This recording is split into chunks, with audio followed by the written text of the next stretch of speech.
झांसी के गांधी मैदान में पिछले 19 दिनों से चल रहे अनशन को आज महापौर बिहारी लाल आर्य ने खत्म कराया।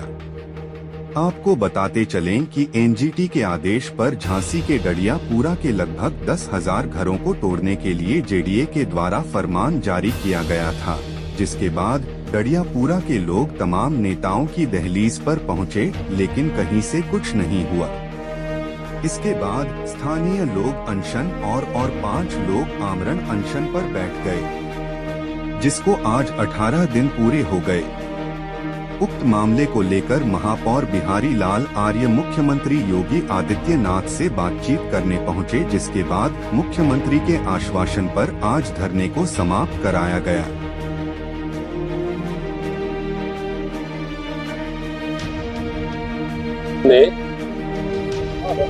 आश्वासन दिया कि ये जनहित का मामला है और जनहित हमारे लिए सर्वोपरि है, क्योंकि चाहे केंद्र की सरकार हो, राज्य की सरकार, ये जनता की सरकार है और जनता के हितों के लिए कार्य करती है। जहाँ जनता का हित आता है तो वहाँ हम पूरी तरह से उनका निराकरण करने में कोई भी किसी प्रकार की कोई कोताही नहीं बरतते हैं और तत्काल उसका निराकरण किया है। इसमें उन्हें माननीय मुख्यमंत्री जी ने झांसी जिले के जिलाधिकारी समेत सभी अधिकारी को निर्देशित किया। आश्वासन नहीं है, आश्वासन ही संकल्प है। कितने मकान ऐसे थे जिसके नोटिस किए तो लगभग क्या बात हुई आपकी? हाँ, जो नोटिस तो बने वो कोई लगभग 2700 के लगभग 3000 के लगभग ऐसे मकान जिनको नोटिस दिया गया। लेकिन मामला है लगभग 9-10 हजार मकानों का।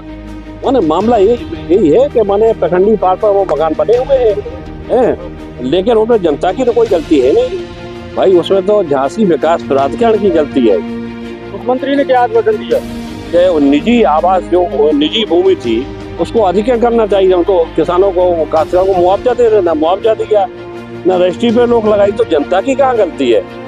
माननीय मुख्यमंत्री जी ने वो आश्वासन पूरा दिया है कि किसी के साथ अन्याय नहीं होगा, कतई नहीं होगा, किसी का एक मकान तो क्या ईंटें गिराई जाएगी। मुख्यमंत्री ने ये कहा कि सरकार एनडीए पार्टी बनेगी, इसमें तो 8 मार्च को रिपोर्ट देनी है। सरकार जो भी विधेयक बाधा आएगी, कोई बाधा नहीं है, सरकार इसमें लड़ाई लड़ेगी। सब कहा मुख्यमंत्री जी ने, जनता के साथ है मुख्यमंत्री, सरकार आपके साथ है, भारतीय जनता पार्टी आपके साथ है।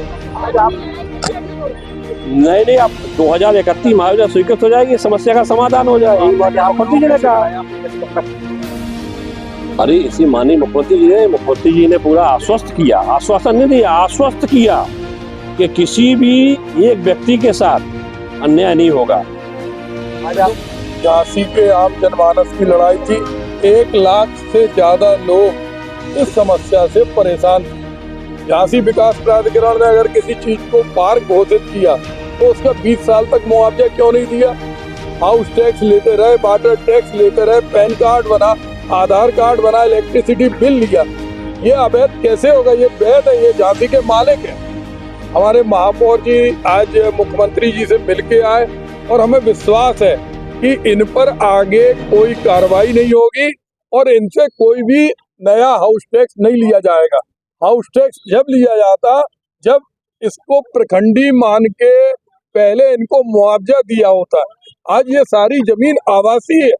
हम सारे लोग जानते हैं कि ये जंग केवल 10,000 घर के लोगों की नहीं है, ये हिंदुस्तान की सबसे बड़ी जंग है और इसमें लोग महीनों से अपने घरों में छुट्टी लेके बैठे। राहुल एक गरीब परिवार का लड़का है, 10,000 रुपए महीने कमाता होगा, उसकी जान पे बनाई। सुदीप महाराज, उनके साथी रामपाल आर्या, घनघोरिया जी, कुशवाहा जी, साक्या जी, शुक्ला जी, मिश्रा जी, ये सारे लोग महीनों से अपने काम धंधे को बंद करें।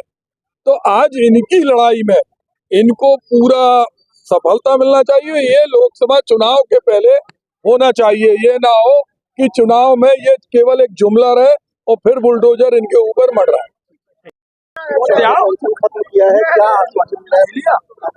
माननीय महापौर जी ने मुख्यमंत्री से वार्ता की और वार्ता के पहले भी हमें अवगत कराया था कि हम यहाँ से जाके माननीय मुख्यमंत्री से वार्ता करेंगे और आपकी जो भी समस्या उन्हें अवगत कराएंगे।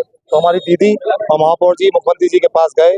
उन्होंने वहां से हमें आश्वस्त किया है कि किसी भी के मकान पर बुलडोजर नहीं चलाया जाएगा, क्योंकि महापौर जी का पूरा परिवार जब मैं हॉस्पिटल में भर्ती था तभी भैया ने फोन करके पूछा था, और आज इनके विश्वास पर हम लोग यहाँ से धरना खत्म करके जा रहे हैं।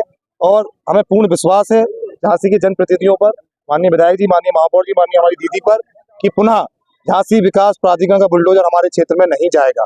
और इनके आज हम आश्वासन पर, इनके विश्वास पर, क्योंकि हमारे गरौठा विधायक भी लगातार लगे हुए हैं, तो हम झांसी के सभी जनप्रतिनिधियों का धन्यवाद करते हैं। लेकिन आपके जो अफसर हैं वो बिल्कुल बेसुध हो चुके हैं, ये भी मैं आपके माइक के माध्यम से अवगत कराना चाहूंगा, क्योंकि दीदी और आप लोग तो हमेशा प्रयास के, माननीय विधायक जी, गरौठा विधायक माननीय रवि शर्मा सदा विधायक जी, तो आप सभी के आश्वासन पर हम इस धरना समाप्ति की घोषणा करते हैं और पुनः ये अनुरोध करते हैं कि झांसी विकास के प्राधिकरण का बुलडोजर अब किसी के घर ना जाए। लड़ाई तो आपकी कानूनी है, तो कानूनी लड़ाई लड़ेंगे आगे, वो भी कानूनी लड़ाई के लिए सभी जनप्रतिनिधियों ने हमें सहयोग की भावना रखी है कि जहां तक लड़ना पड़ेगा। अभी माननीय महापौर से कल मेरी बात हुई थी कि अगर हाईकोर्ट या सुप्रीम कोर्ट भी जाना पड़ेगा तो जाने का काम हम और हमारा परिवार और भारतीय जनता पार्टी करेगी। बुलडोजर के निशाने पे देखिए 2755 मकानों को नोटिस दिया गया था, लेकिन झांसी विकास प्राधिकरण धीरे धीरे इनको आगे बढ़ा रहा था, लेकिन जो संख्या है वो 9000 से अधिक मकान वहां पर बने हुए और 1 लाख से ज्यादा जनता प्रभावित हो रही है। क्या सदमे से कोई व्यक्ति 7 लोगों की मृत्यु हो चुकी है, एक नहीं 7 लोगों की मृत्यु हो चुकी है। किसी को हार्ट अटैक आया, क्योंकि लगा जब उनको यहाँ, वो मेरे साथी धरने पर बैठे थे, हमारे 2 दल के लोग झांसी विकास प्राधिकरण गए, उन्होंने बात के लिए बुलाया था। जब वो वहां गए तो उन्होंने कह दिया कि मकान खाली कर दिए, 10 दिन में मकान गिरना है। लौट के आकर जब यहाँ बताया, जब वो व्यक्ति यहाँ से घर गए, फौज से रिटायर्ड थे, उनको हार्ट अटैक आ गया, उनकी मृत्यु हो गई। आपके लोकप्रिय चैनल ने उनको दिखाया भी था। जो भी है हमारे, हम इनके बहुत बहुत आभारी हैं। इनने हमें आश्वस्त भी करो तो धरना भी हमने समाप्त कर दो। हमें तो जाप विषय पे एक बहुत गर्व है कि महापौर जी तो हमारे झांसी के हैं, लेकिन इनकी बिटिया जो महापौर जी को, जो इंजीनियर भारती आर्या जी है, जो लेके गई मुख्यमंत्री जी के पास, तो उन्हें तो जब चीज की चिंता लगी तो हम उनके 2 जन के बहुत बहुत आभारी हैं।